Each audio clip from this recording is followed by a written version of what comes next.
It's time to cook with Susan Beck. Today we're going to make meatballs with a cream sauce. I have two favorite meatball recipes.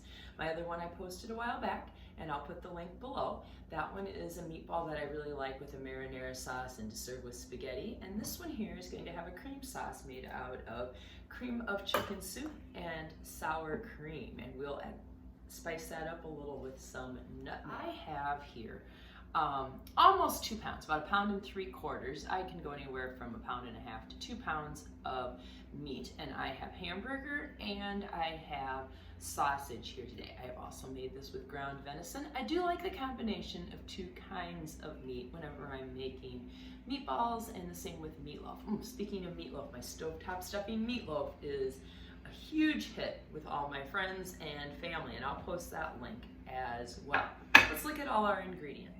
In addition to our cream sauce ingredients, we'll be using a little bit of allspice, nutmeg, pepper, salt, Worcestershire, and parsley in our meatballs.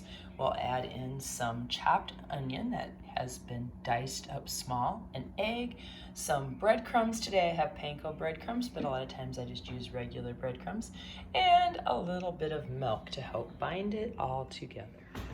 Now, whether you're making meatballs or meatloaf, one of the things you want to be cautious about is overworking the meat.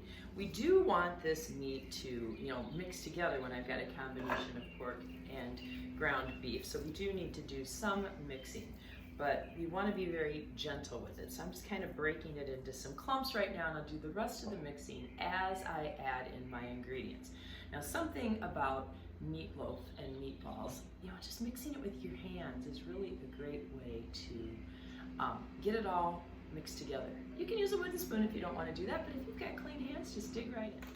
Let's add in our spices. I'm just going to use a 1/4 teaspoon of allspice and of nutmeg. Now, that nutmeg I really like in this recipe. We're going to repeat that, as I said, in our cream sauce. And then about a 1/4 teaspoon of ground pepper. I like freshly ground, but either would be fine. And then we're going to go a little heavier on the salt with 3/4 teaspoon of salt. I'm going to repeat that. I got a 1 teaspoon here of Worcestershire. All these recipes, though, as long as you don't go overboard, a little bit more, a little bit less, or leave out one of those ingredients. Don't have allspice in your house? Make these without it. They'll taste just fine. You can always swap it out for spices that you like better as well. All right, I like that little bit of parsley. Add a tablespoon of it. It just really adds a little color to the meatballs. It makes them look nice. Now again, I'm not going to stir that till I get everything in because I don't want to over mix it. So today I've got about 3/4 cup of panko breadcrumbs. Those are like a Japanese version of breadcrumbs. I'm going to crack my egg into this measuring cup just to be sure only egg and no shell is going in. And then we've got our onions and our milk. That was about a 1/4 cup of onions and about a 1/2 cup of milk. And as I said, let's just dig in with our hands. Get that egg yolk broken up there. And we're just going to work this together a little bit until I can kind of see that, I don't have just like chunks of egg or a pile of onions in one spot, but I want to go gentle. And again, that sausage just seems like it's a lot more sticky than the ground beef. So I want to make sure I'm kind of mushing that a little bit to get both meats in every meatball. The oven's been preheating at 350 degrees as we got our meatballs mixed together. Now, I like to use a rimmed baking sheet or a glass pan, something that sometimes you get a lot of grease with these, that the grease won't be rolling over. So don't just use a cookie sheet, use something with sides. And then you can make your meatballs, 1 inch in diameter or 1.5 inches in diameter. This is going to be my main dish tonight, so I'm going to make mine on the larger side at like 1.5 inch sized balls, and they will shrink a bit as well as they cook. And like I said, there's going to be quite a bit of grease, so when they're done, I like to drain them on some paper toweling before I add the cream sauce so that my cream sauce just doesn't become a greasy mess. Now, I like to make this larger batch, which you can easily cut it back from my like 1 3/4 pound meat to 2 pounds of meat. Cut it back to 1 pound of meat if you want, but I would say go ahead and make a large batch. These are fantastic coming out of the freezer. You could freeze them as they are now, but I tend to cook them, then put them in the freezer. But don't add that cream sauce yet. That cream sauce with the dairy from the milk and the sour cream and even that cream of chicken soup. It's just not a good sauce to put into the freezer, and just kind of breaks down as those ingredients become frozen and stuff, and then I think it's more the thawing process that kind of is hard. Alright, so these are going to go in the oven, and I'm going to bake them for like just 20 minutes. They don't need to be completely cooked through in the middle. It's okay if they're a little bit pink, just like a burger. Also, they're going to go back in for another 10 or 15 minutes so that cream sauce can heat up. So we are going to cook the meatballs first and then add the cream sauce. While the meatballs cook, we'll go ahead and get our cream sauce made. I have a half cup of milk and 2/3 cup of sour cream. I don't really want to use that. And 1 can of cream of chicken soup.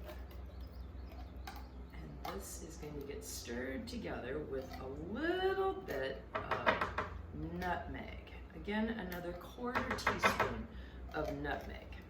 Probably should have used a little bit bigger container. Thought I'd save some dishes and put it right in with that milk that I measured out. Oh, sometimes it doesn't pay off to try to reduce dishes. All right, time to mix this all together. I'm just gonna get a different spoon for that.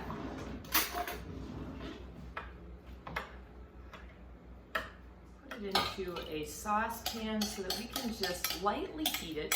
It will help these ingredients to come together a little bit and kind of melt together there. Since we can't stir it once it's on the meatballs, it's really kind of a good idea to warm it first. You wouldn't have to do that. You could just pour it over your meatballs, but we're gonna heat it a little bit today and then put it on those warm meatballs for about 10 or 15 minutes. Another thing though, you really could make your meatballs ahead.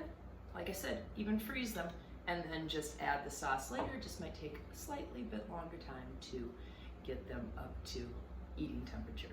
I just took the meatballs out of the oven and there is some grease running around on there. So we're just going to get the spatula out here, and I put some paper toweling on top of my cooling rack, and I'm just going to move these meatballs over there so that some of that grease is absorbed. Now I mentioned that these are my main dish tonight. I'm going to serve them with a lettuce salad, and I'm going to make my brown sugar roasted sweet potatoes. We're having a little company, and this should make a nice dinner for them. I am not going to put my sauce on right away. I'm going to wait a little bit so that I can cook these while the guests are settling in, and then we'll have nice hot meatballs ready to eat at dinner time. Well, today I'm making my meatballs for some company. So they have arrived, so into the oven go my brown sugar roasted sweet potatoes, and it's time to turn on that sauce. As I mentioned, you can just mix it by spoon and pour it over the meatballs, but if you heat it up a little bit, it really kind of comes together better, and you get that nutmeg and things mixed in a little bit more. So we're gonna warm that up on, just like medium heat here on a small burner. And now I have these meatballs, and as you can see, they are on some paper toweling that is very greasy. So I really do recommend that you move them out of the pan that you bake them in. All right, now I'm just gonna put them into a pan that looks a little nicer for serving, and we will do the warming these up and get that sauce nice and bubbly back in the oven. Okay, meatballs are waiting for the sauce now. All right, our sauce is coming together nicely, and one way I can tell it, it's not as lumpy as it used to be. I mean, there's still a few lumps because that cream of chicken soup has some little pieces of chicken in it. All right, so this gets drizzled right over top of our meatballs, and I'm going to use a spatula here to get all the good drops out. These just need to be re-warmed up because my meatballs have cooled a bit. I'm gonna move a little of that cream sauce over some of these I missed.